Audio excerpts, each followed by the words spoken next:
Episode 165 of the TV Dudes podcast, recorded January 2nd, 2018. This future sucks!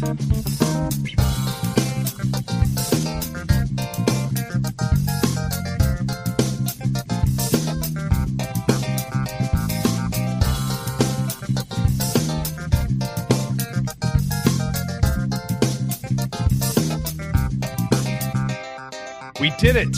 Yes, we did it. We made it to the year 2018. And this future sucks. It is a dystopian future. Yep. Where Grant, Randy, and their cyborg companion, Les, all sit at the precipice. Living under the thumb of a madman. We're all living under the thumb of a madman. Yep. Oh, jeez.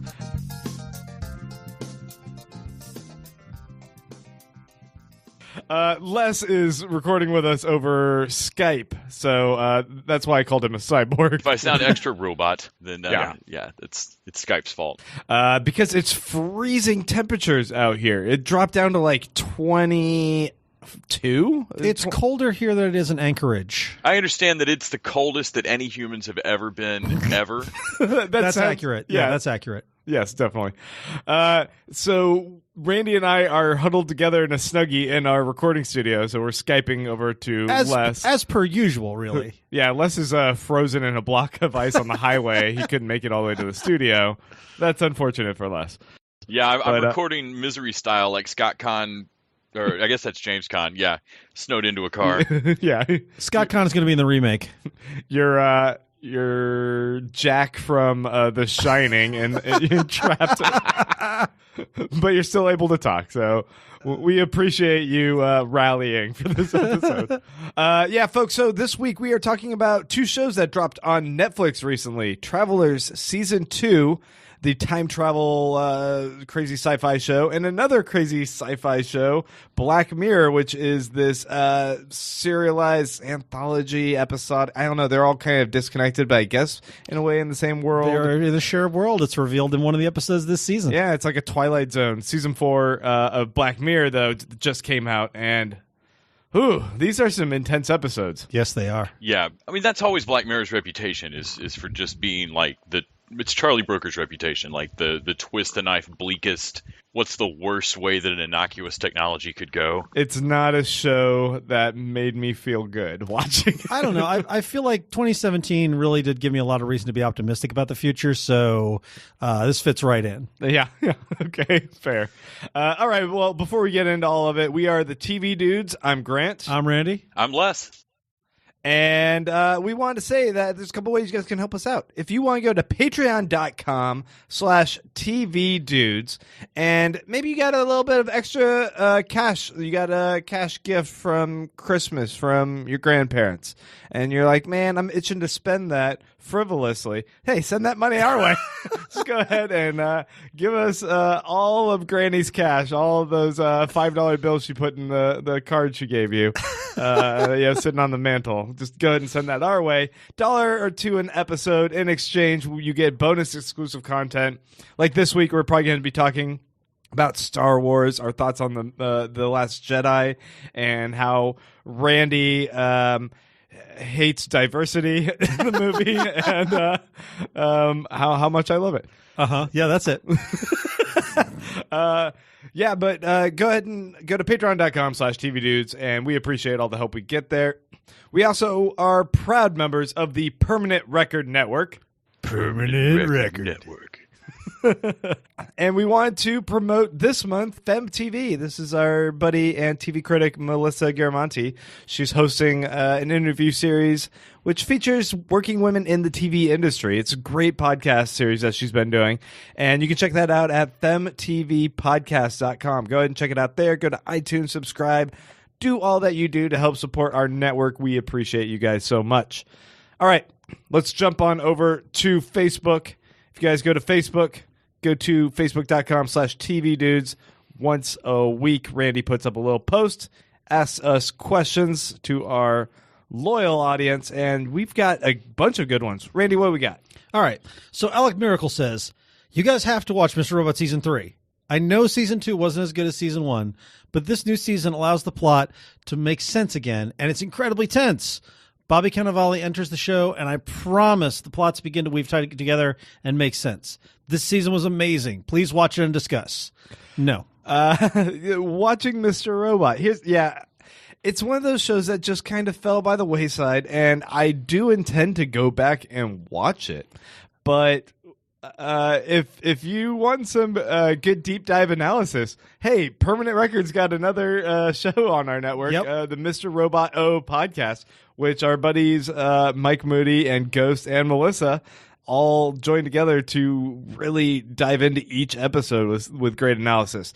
But that said, I do intend to at least go and catch up at some point. I just haven't gotten around to it. That contributed to my decision to stop watching because I'm like, these guys got it covered, and I'm not loving season 3. So I might at some point. Yeah. Well, next question comes to us from Paul Mampilli, who says, so I was watching League of Gentlemen, which is a BBC series, and he saw that it's coming back, and it's amazing to see, especially the last episode. Previously, beforehand, was in the 90s. Oh, wow. So what other TV shows have had a great comeback after a prolonged hiatus? A great comeback? I don't know. That's the hang up there. The great comeback. Like, I heard Twin Peaks, a lot of people liked it. That's true, yeah. That's good. That's a great example. I loved the Twin Peaks comeback. It was exactly what I wanted from it. It had enough homage, but pushed it forward enough that it felt like you were actually getting answers to an old or getting more to an old show. But like, what else just came back? Well, they're going to bring back Will and Grace, but did the X-Files come back well in anybody's opinion? No, the last one was terrible. That season was not good. Yeah. What about Arrested Development? I think you and I both thought it was good. I liked Arrested Development. What'd you think? I really liked the comeback season of Arrested Development, but people were real split on it, I know, because it was different then. It also was filmed with a glaring inconvenience that a lot of the cast weren't actually able to be in scenes together, so they had it kind of be broken out by character, and hopefully if they bring back a 5th season, that won't be the case. And more than time hiatus, I feel like those owe to, I don't know, those are partly like channel jump kind of feelings. Like, I mean, there's only a handful of shows that have ever jumped station, but like that was when Arrested Development jumped to Netflix. Like, for example, Black Mirror is now on Netflix, and that's not where Black Mirror started. Yeah. Well, I think the inevitable return of Middlemen and Terriers in 2020 and 2021, respectively, will be fantastic. Of course. All right, next question comes to us from Ben Reuven, who says, hello, TV dudes, and welcome to 2018. With Netflix cornering the dark foreign sci-fi shows, Black Mirror from England, Dark from Germany, and The Returned from France, what fucked up European sci-fi show would you like to see on Netflix? A Scottish drama about all the Alexas turning into a Voltron-style robot? Or a Danish action show about Cthulhu Rising? The possibilities are endless and can include werewolves. Thoughts? First, greenlight both those shows that Maura Ben Revs mentioned. Yes. First, both those are greenlit for sure. Absolutely. I'd watch both of those. I'm desperately wanting a Danish show about like old god creepiness. Like I would love something with like the tone and pacing of Dark that goes into like creepy Cthulhu or creepy old world myths. Yeah. I want a Welsh show about a bunch of sci-fi whales that have lasers on their heads. I'm amazed Doctor Who's not done that yet. Is that what Class is? I haven't watched it. It's possible. The show's going to be called Whales from Wales. It's going to be really good. Just call it Whales. Yeah, but just which Wales. spelling? I want a story about a family of matadors in Spain that also hunt undead. Nice. Okay. What's that going to be called? There's no name for that. That's untitled. Okay. Last question, guys. This one comes to us from our buddy Jonathan. Jonathan Haptemichael says, hi, dudes. I know you did not have high praise for Black Mirror Season 3, but I have been thinking between the Channel 4 era, which is the national anthem to White Christmas era, and Netflix era, nosedive through Black Museum, people like to ask what 3 Black Mirror episodes are their favorite. My question, however, is what are your 5 least favorite Netflix Black Mirror episodes that you want to remove so that Netflix can have a 7 solid episodes like Channel 4 series. There aren't 7 episodes I'd remove. I can't find 7 I want to get rid of. So between last season and this season, it was a total of 12 episodes, and if you take 5 away, that's the exact same number as the BBC series? Yeah, I guess really the most notable thing is probably I'd kill most of season 3 except San Junipero. Is that 5? Would that get 5 gone? That would be 5. That'd be it. And there's stuff I'd hate to lose. Like I think every episode from season 3 has something to recommend it. It was just kind of weaker compared to the UK ones. Can I just take like 5 minutes off all the episodes? Because for most of these, the failure of them for me is that they go one more spot, like they go one more place in the story, or they have a stinger on there that wraps things up. For me, I would take Nosedive and Playtest off of last season completely. Those felt like a cheaper sci-fi show to me. Yeah. And then out of this season, I only got to watch. I've only watched 2 of the episodes so far, and I loved one of them, and then didn't like one last thing they did that fucked the story up for me. But I can't think of another 3 offhand that I would outright undo. It's that after Nosedive and Playtest back to back in last season, it was like I started to see a seam on. I don't know if they weren't. They didn't feel as sharp to me. Well, yeah, something that previously had been pretty brilliant. Part of that is that we discussed Black Mirror in hushed tones. Yeah. I mean, like it gets discussed as like, yeah, they're the sharpest of the bitter sci-fi, and like unfairly or not, they bring this on themselves. How I end up discussing Black Mirror is this: I just won't broker any. If I feel like they take a cheap way out on a story or something, it really annoys me because I'm watching Black Mirror, and if they were still on Channel 4 and it was still just grinding along this far, I don't know that I'd be this hard on them. But like they went away for a minute, and I didn't think there'd be any more Black Mirror, and then Netflix brought it back, and would it be as good? And I can't help but watch it like that now. All right. Well, hey, guys, there was not much news this week. Unless you're looking at Twitter, but that's not really news we cover. Yeah, we're not going to cover political news. But as far as the TV world, I mean, it felt like that span between the Christmas to New Year's was kind of just like a dead news week for TV. Nobody did anything. Yeah, I mean, there might be a 1 or 2 stories that was mildly interesting, but we're going to just hold off on news, and we're going to go ahead and jump right into our main segment right after this break.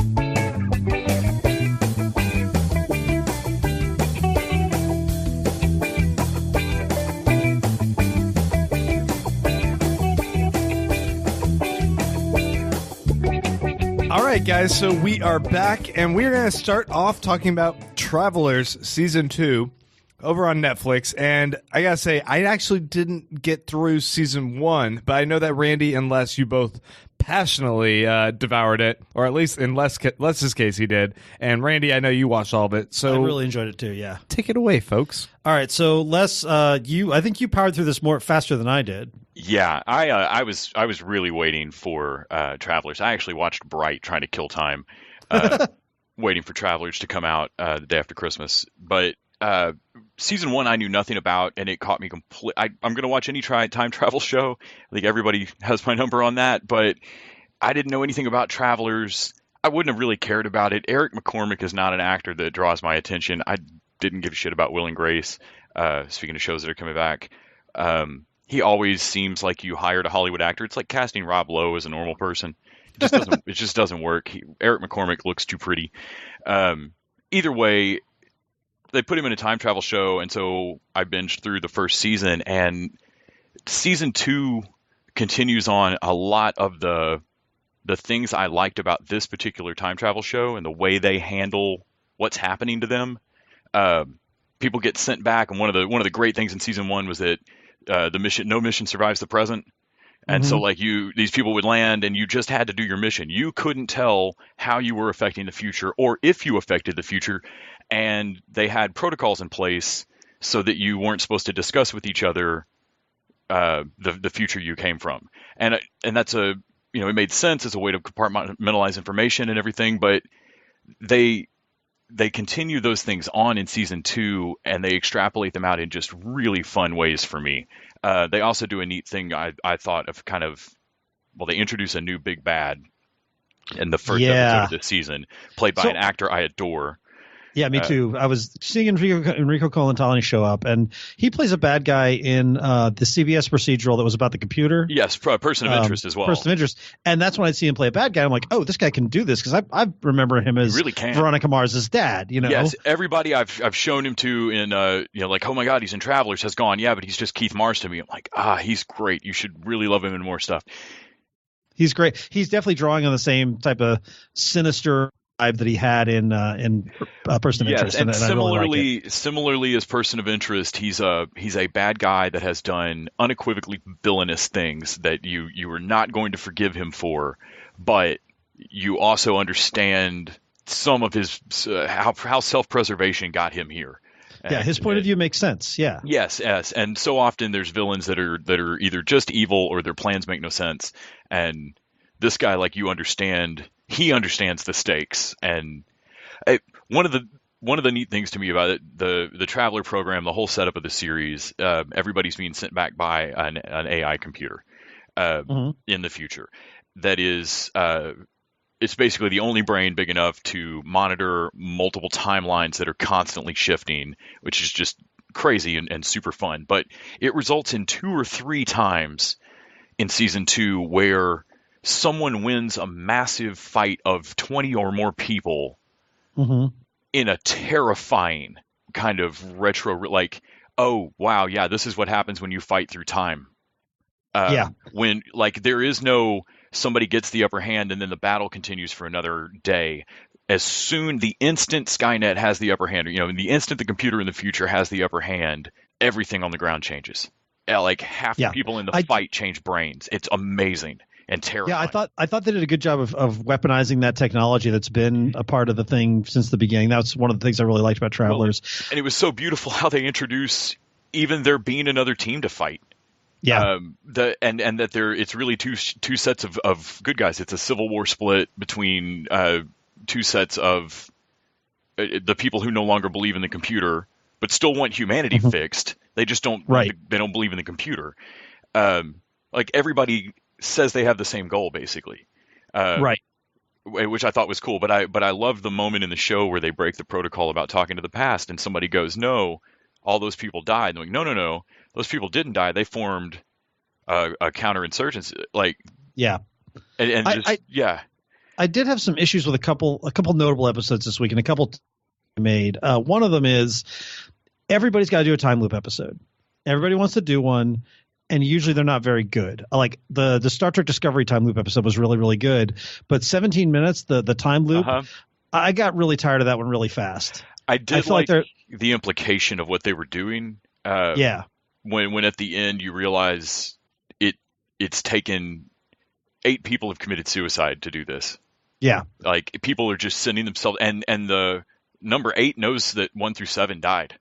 Yeah. That the people who just kept throwing themselves at it to do a little better, because you're right, it was a little bit tired on its time. I mean, everybody, like you said, everybody does a Groundhog's Day episode. I think you get 2 points for it in the TV show writers game.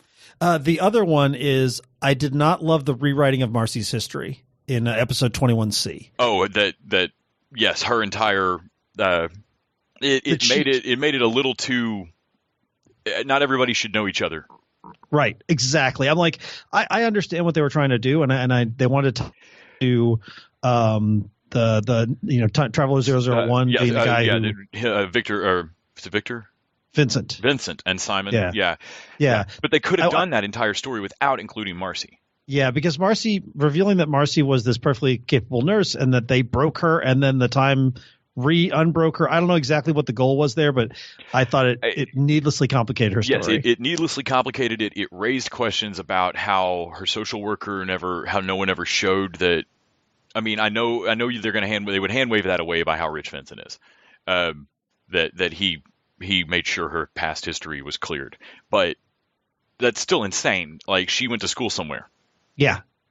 I mean, like, someone. It's not a matter of running into old coworkers. Like, you can check references of jobs. It added a needless complication for character arc that wasn't needed. They already had enough really good stuff going on with Marcy and Grace. Yeah. Agreed. Because And Marcy and Mark. Oh, Is it Mark? David. David. Yeah. I like those two characters. And the actor that plays David's great. I liked his Mhm. his PTSD reaction to some of the shit that happens this season is wonderful. They just shouldn't have added that in, because I like what they did with Marcy last season to reboot her was a compelling and cool moment for me. Mhm. And then her slow realization this season that when she feels like she's missing something, she's literally missing something. Grace fucked with her, took out some empathy, or ditched some stuff. And I thought that was cool. The just her confrontation with Grace of like, we may have to work together on some missions, but no, I don't forgive you this. Yeah. You did not ask if that was okay, and you just assumed. And Grace's arrogance can go a little over the top at times, but there's something about that character that I really like. I like what she brings to the table in the group sometimes. She's not supposed to be there. She's one of the only people there not sent back by the director. And so she's just there and doesn't have a job. And so it lets her kind of fade out and fade back in sometimes. But I love that she's the one that frequently wanders into the room and goes, I don't give a shit about any of your fake fucking lives. Yeah. She's like, I don't care. Which that was one thing I was kind of funny that 17 Minutes has this whole runner about the wedding and the anniversary and what a big deal it is, and they just drop that. It's just good. And I think it was just there to fake us out. The show is going to be about something else. Yep. No, I did like the line of like, man, did you study 20th century male behavior at all? And then the kid chimes in. I'm blanking on his name. Trevor. Chimes in. No, he's nailing it. Like Oblivious Dick is kind of nailing it. There were a couple of things this season towards the end that felt a little sloppy for what I had come to expect from the show. But overall, I was so happy with how season 1 ended. Just raising the stakes, and then I really enjoyed the whole Quantum Frame reboot, like all of that that went on this season. I wish they had threaded in the 001, like the Traveler 1 storyline a little heavier. I mean, it was definitely there, but it kind of felt like it came up at points. They had so much going on this season. Overall, though, I couldn't. I mean, in a year that really was littered with and littered with the remnants of time travel shows, Travelers came out of nowhere for me and was probably the most enjoyable of the time travel set from last year. Yeah, I really thought this was a good season. I liked where they leave it for season 3. I love the final episode is basically all the DNPCs gathering together and having to work together and finding out about their, what's going on with all the travelers. Yes. Like that was really, really good. I liked the virus story. I thought what they did with Philip and his update was really interesting. I thought that was great. Everybody trying to find their job, but especially Philip. Philip's historian updates are amazing. Yeah. That's cool. Yeah, it thinks about time travel in a different way than other shows. This was really, really good, and I'm glad it was around. Yeah. So I'm looking forward to season 3. Yeah, I'm not always on board with like where they left it going into season 3, with them having to deal with the public knowledge and everything. I don't know that I'm necessarily was ready for like Discovery Day, on this show just yet. Like I had a pang of like, no, I'm not nearly done playing in the Traveler world. Right. Yeah. I don't want to shift to this the paradigm just yet, because iZombie's just now gone the same way, right? And so I was like, no, okay, well, this should be cool though. I'm excited. Hopefully they get a season. I'm assuming they will get a season 3. I hope. Everybody go watch Travelers, please. I want to know what happens. All right, should we talk Black Mirror? Let's do it. All right, so Black Mirror season 4. It's got 6 episodes, and that first episode, USS Callister, I think is the one that I keep seeing all the news headlines kind of featuring, because it's the one who starts off the gate doing sort of a send up to Star Trek. Yes. It's really good. Jesse Plemons really as this super creepy. He's the nerd to Jimmy Simmons. Jimmy Simpson's rather's Yeah. shiny front of a super future tech sort of what's that place called in Ready Player One? The Oasis. Yeah. Oasis. Yeah, this is it. This is Infinity. They've kind of made some application like the Oasis where you can just infinite worlds, but instead this guy made one that is his own little secret play dungeon where he's able to take people's DNA and like put them in there for real, like some real copy of them, and fuck with them, and it's dark. You know, one thing I really liked about this is I thought this was going a different way. I thought this was going to be about, you know, everybody, and they set it up this way. It's going to be about all these people bullying this genius, and we're going to see him, have this doomed love story with Kristen Miliotti's character. And then fairly early on, they flip the switch, like, no, this is about creepy men's rights activist type guy who cannot deal with real people. And they may be a dick to him, but he's a monster. Yeah, he's a monster, yeah. Yeah. It doesn't excuse their behavior, but nothing excuses his behavior. Well, here's the interesting thing. We've seen this before, is that in a virtual world, Westworld explored this whole thing too, which makes sense that Jimmy Simpson is in this one too, is that if they are all robots and it's all fake, no matter how real they're acting, this is not that different from how people would act in Grand Theft Auto and all this kind of. I mean, at this point, we talked about Westworld, that his behavior, if he's not dealing with real people, is not sociopathic. It's just working out aggression on fake things. It's just because we're seeing it from the point of view of the real personalities that we see what a monster he looks like. And that's sort of the question of it, is like, oh man, think about it. What if all those people you ran down in Grand Theft Auto have digital lives and you're just being a monster to them? See, I think there's that sort of interesting disconnect in playing video games when you're pushing a button versus when you're in VR and you're looking someone face to face and you're running them over with a car or beating them to death. Yeah, that's true. And games are moving in that direction, but I mean, I think that will be a different way you kind of have to face what you're doing, the consequences of your actions in video games. And yeah, I don't know. This really kind of plays into that. So this one was one of my. I liked this episode much better than anything in the previous season because it did. This, I can tell you specifically what I look for Black Mirror episodes to do for me. It's what Randy just said.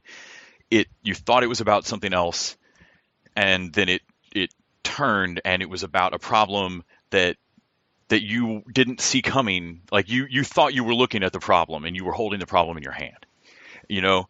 And Black Mirror like throws me off on that. One of the early episodes about the woman that Nearness of You or Memory of You, where she gets the clone of her dead fiance. Yeah. And at the start of the episode, they're on their phones all the time. Like the opening scene makes you feel like it's going to be an episode about how we're always on our phones, right? Because there's the easy dig, right? And it's not. In fact, that comes back around in the stinger when something he's never put on social media ends up kind of being the tell that makes her not like it. It sucker punched me with what it was really about, and similarly. This one, you think it does what I was right out of the gate. It did what I wanted this season of Black Mirror to be doing, which was show me something that I thought this was going to be about being a bully, and then I thought it was going to be about cyberbullying. Like, I mean, not cyberbullying, but like this weird kind of new. What is this still just putting up your boss's picture and throwing darts at it when he comes home? Like, what is this? But when they talk about their plan at the end of what they intend to do, one of the other crew members just says it basically offhand. What happens to us will depend on your stance on personhood of computer programs. Because what this episode is really about is in a world where you can be recreated, and Travelers is similarly about this too. In a world where your mind can be uploaded into a computer and stored, then someone could copy that disk, and is that cloning? Right. And are both of those you, and is the other you sentient? What happens to it? Is that torture? Are you torturing a sentient thing? Is he, is he doing anything wrong? When somebody says like call the police, like, maybe we're in a near enough future that there are laws against this, but knowing the pace of laws, I seriously doubt that what he's doing is in any court a crime. So what I think is interesting, and you guys have not watched the whole season yet, so I don't want to give too much away, but this is the first season in Black Mirror I've seen where all the stories, or if not all of them, a lot of them connect across a thematic and maybe even hinted at maybe even shared universe. Black Museum and Hang the DJ and to some extent Archangel and Crocodile are all about the same sort of what's real and what in digital space. You know, Yeah. Our digital personalities are real personality, they're real people. Because that's definitely a theme in Black Museum. Black Museum Heavily in Black really Museum. deals in that, and Black Museum like directly links to USS Callister. Yeah. Because it shows the Tommy's lollipop. It also in there. directly links. There's tons of little Easter eggs. It directly links to San Junipero. Oh, does it? Because, well, the hospital is called St. Junipero. I never saw this episode. St. Junipers. And they mention San Junipero, the technology. And so what Black Museum does is it sets up a notion that, oh, wait a minute, all these disconnected worlds might all be the same world at different points in time. Mm-hmm. Like Metalhead, which is a far future kind of thing, could be the ultimate end of the Black Mirror universe. And I think that that's really interesting that, like, oh, all this technology kind of ties in together, and the sort of notion of being able to see into people's heads like we see in Crocodile ties into what we see in Archangel. Like, all this technology is the same technology. It's just at different points in time. You know, even in Black Museum, they show the little device that goes on your temple, and it's the exact same one from USS Callister. Yes. Which is very similar to the memory device in Crocodile. Exactly. It's on her temple. I feel like Crocodile was an early version of that technology. Yes, it looks older and square. So USS Callister also does the thing that I didn't like in season 3, where they don't seem to be able to resist going and tying everything up in a cute bow a little bit in a way that Black Mirror didn't used to do, I don't feel like. So Yeah. in the downvoting episode, Nosedive. From I think that's Nosedive, right? Yeah, that's In the last episode 1, season. season 3. Yeah. So at the end of it, that episode drove me nuts. Like, they just kind of end up like, oh, they found love the two unlovable people found love across from each other in a cell. Like, it was really unsatisfying. And similarly, this episode, USS Callister did great right up until a point. Nothing. Can we be spoilery on it? I think we're spoilery, yes. Okay. Nothing in their plan for what they're going to do to the captain would actually get him justice. Like, they do have a plan by which he won't have the son's DNA. He'll have to work to go get that again. That was dumb luck that he got that lollipop. But there's really no reason to believe, based on their plan, they're going to delete themselves. Yay, good plan. I mean, I fully support this act. But nothing they do is going to stop him from going back to work tomorrow morning and getting coffee cups from everybody. Yeah. Right. Yeah. And that's where it looked like it was going to go until... Yes. So they swap. So they don't expressly tell her to swap it out for a dud, but it buys them time. She swaps it out for a dud disc or whatever that sticks to his head. Yeah. Yeah. And for a moment, I thought maybe they didn't tell her some part of the plan by which that was going to be the magic thing that screws him over or burns him or whatever. But instead, what they have happen is the update wormhole, which I can go ahead and stomach the fact that it makes a cute wormhole, that it realizes it in a way that fits the game. Yeah. Whatever. I'm pretty sure that all gamers in the game don't get to see update wormholes. But anyway, a plot convenience, that's fine. Yeah, I'll deal with that plot convenience. What they do further, though, their plan is to fly into it and delete themselves. That's great. I like that plan. You don't like that it ends with them having the... I mean, it's like a spin-off show I really want to watch. no. That I they've love. escaped into an equally toxic place. Yeah. It recognizes his entire rogue universe. He, as the programmer of both the universe, the game, and that Christmas update, connected his computer to the internet after knowing all this creepy shit that he's doing. He did all of the things that allowed that, and because they flew into it or something, it eats his universe or recognizes his rogue universe. It was already touching his universe. There had to have been asteroids from in a very carefully planned out sci-fi thing. Suddenly there was this glaring thing that they hinged a cute tie, bow at the end. When to me, to be a quintessential Black Mirror episode where this thing would have knocked it out of the park, it would have ended with the stinger of them flying off and dealing with, like, realizing, like, oh, y'all are sentient NPCs in an infinite procedurally generated game. That's rad. Yeah. I think that's maybe my ultimate problem with Netflix's Black Mirror. This is definitely stronger than season 3, but I don't think there's anything here that I would put up against Black Mirror, the original run. No, because even my favorites. Instead of his controls not working and the voice going, you know, sorry, Captain, what should have happened was that they fly off and wonderful, yay, you guys are free. And then the last scene should have been him stepping back onto the Captain Bridge. All of them are brand new and going through it all together because they don't have any memory. These are new DNA, you know. So they all do the wake up, where the fuck are we at once? And he says something offhand to Jimmy Simpson of like, and I may not have your kid anymore, but if you think I can't make it hell in here for you, with Simpson going, what the fuck has my kid got to do with it? Yeah. That to me would have, you know, with both things happening, like it wasn't dark enough. Yeah, that to me would have been. And instead I went, oh, so he did get justice by dumb luck. In a Black Mirror episode, karma resulted in dumb luck justice for this man? That's nobody in Black Mirror gets lucky and gets their. I will say this. I think the line, I should probably have been more nice to you, but you pushed my kid out of my airlock, so get fucked. That's pretty great. Oh, it was awesome.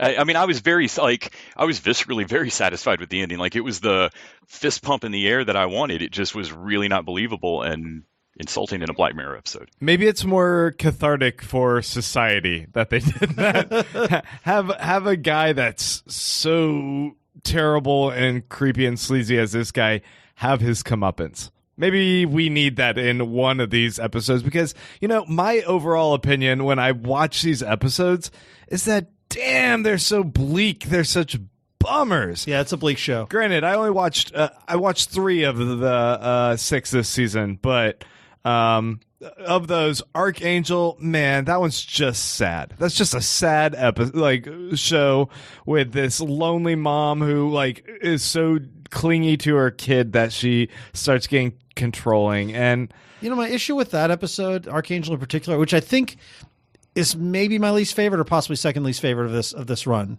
I thought that Archangel was a story that didn't need the technology. Like, you can have a clingy helicopter mom without the technology that went into the kid, and most of that story plays out exactly the same. There's some definite weird elements, like her mom watching her have her virginity taken. Like, that's creepier, but that could have been done with a nanny cam.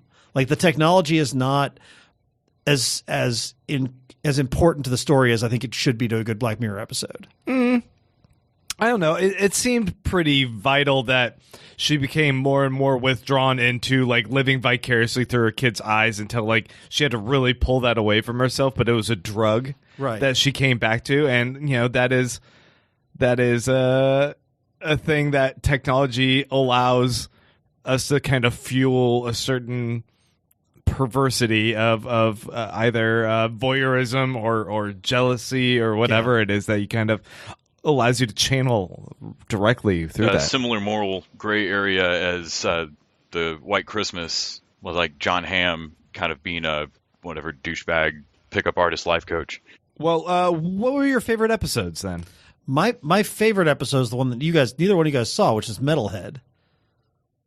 And this is a dystopian, or it's a super way ahead in the future. And yeah, it's David Slade directs it, the guy who did 30 Days of Night, as well as directing some Hannibal episodes. And so it's a black and white. It features a woman on the run from sort of a killer robot, basically, but it's a different kind of killer robot than we've seen before. It's very realistic. And it reminded me of what I like about, say, like the Terminator, this implacable foe that can only be outwitted by human ingenuity, and even then you don't know it's going to go. It was very post-apocalyptic. It perfectly hit my sensibilities, and it was unlike anything else Black Mirror's done.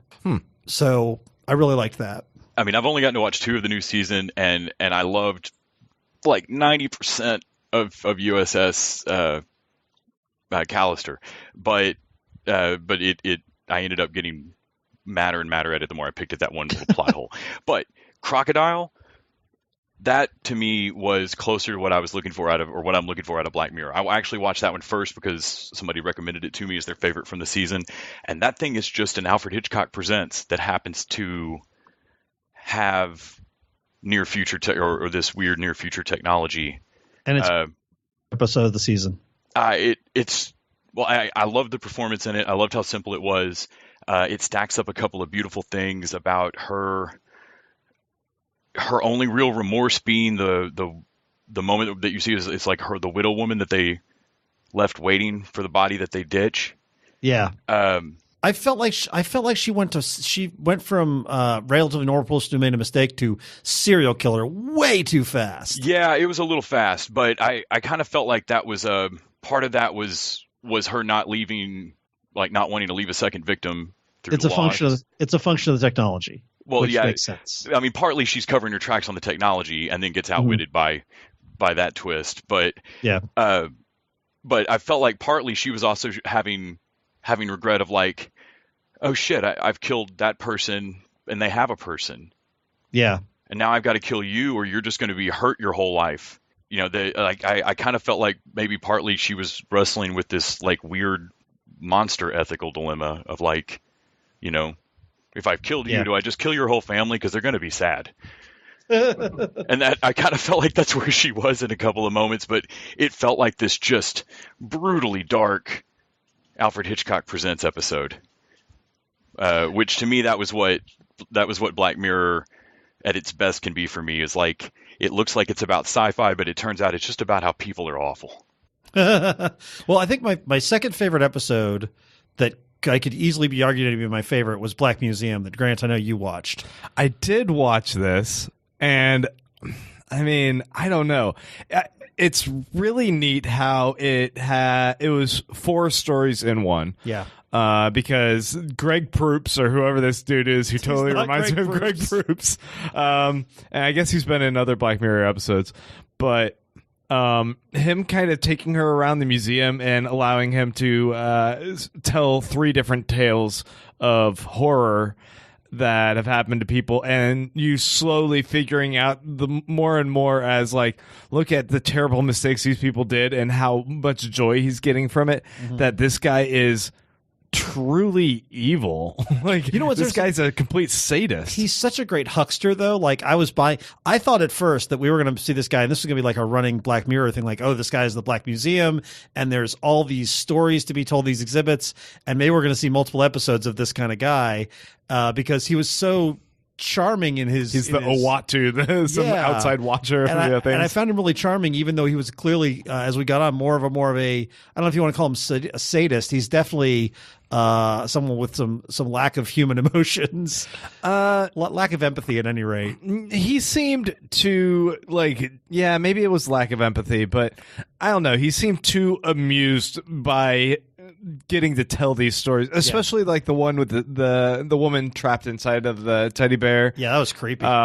Because, you know, the first story, you can kind of see that he was a guy who was able to give that doctor something that could potentially be good, and a weird mishap, and suddenly everything got super perverted by it. Yeah. And that was, just like chips fall how they did. But once it got to that second one, I'm like, no, you continued to push this into a situation knowing that it was going to fail because you're just bad.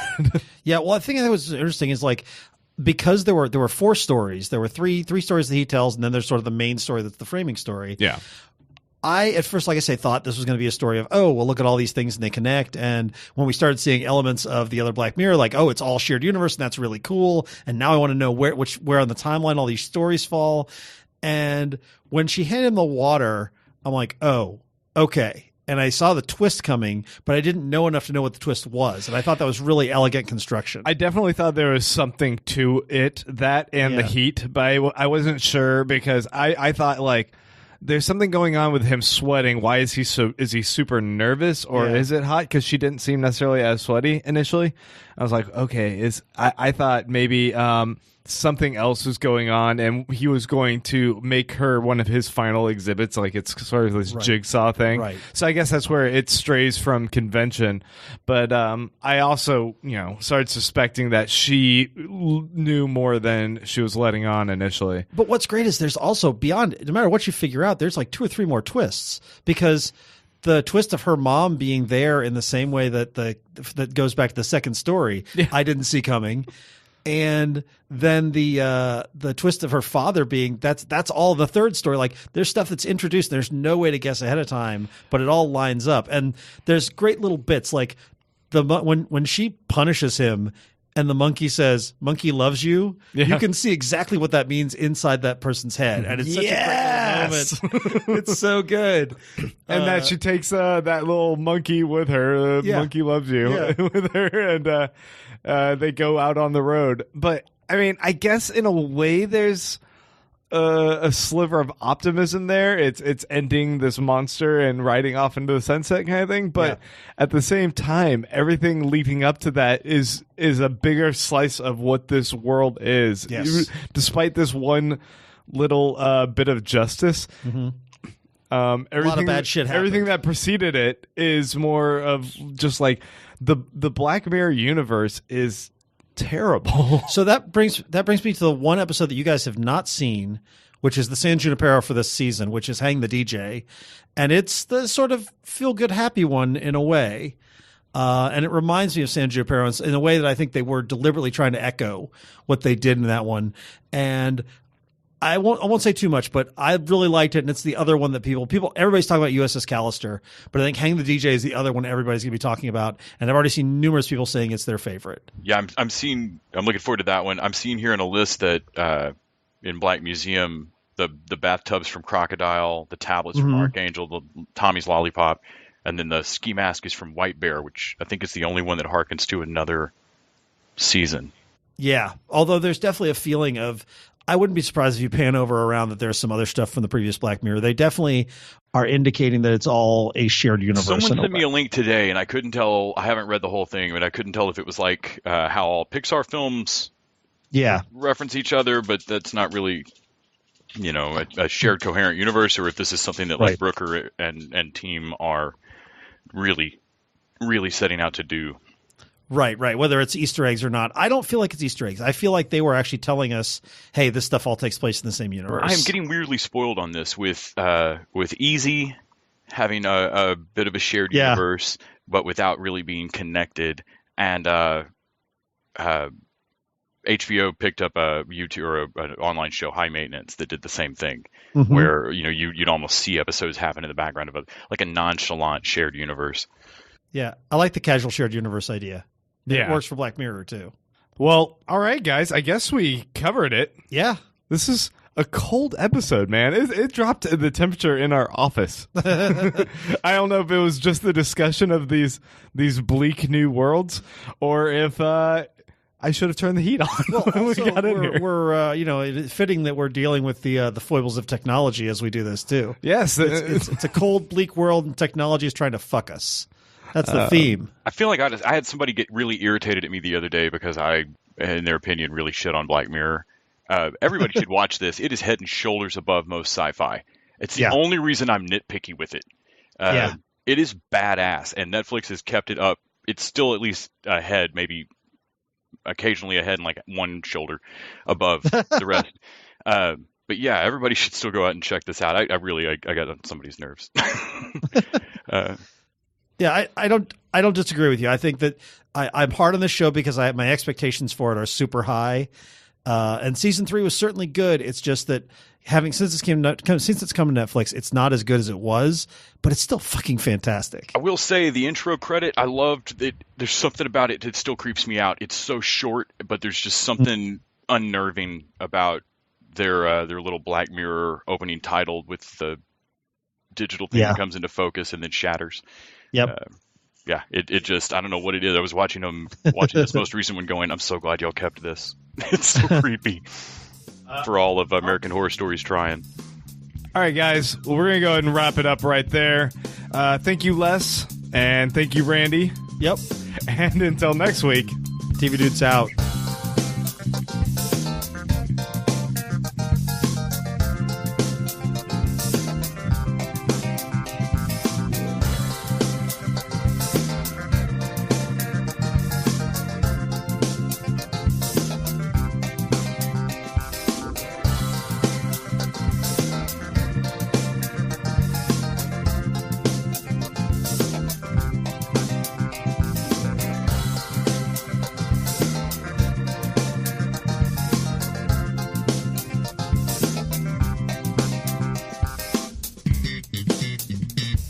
The TV Dudes is an independently run podcast and a member of the Permanent Record Podcast Network. We are exclusively listener-supported. If you'd like to help us out, please go to patreon.com/tvdudes. You can like us on Facebook and Twitter at TV Dudes, and help us out on iTunes by giving us a 5-star rating and writing a review. To find out more about us, go to thetvdudes.com and permanentrcrd.com. I'm Grant Davis. Thanks for listening.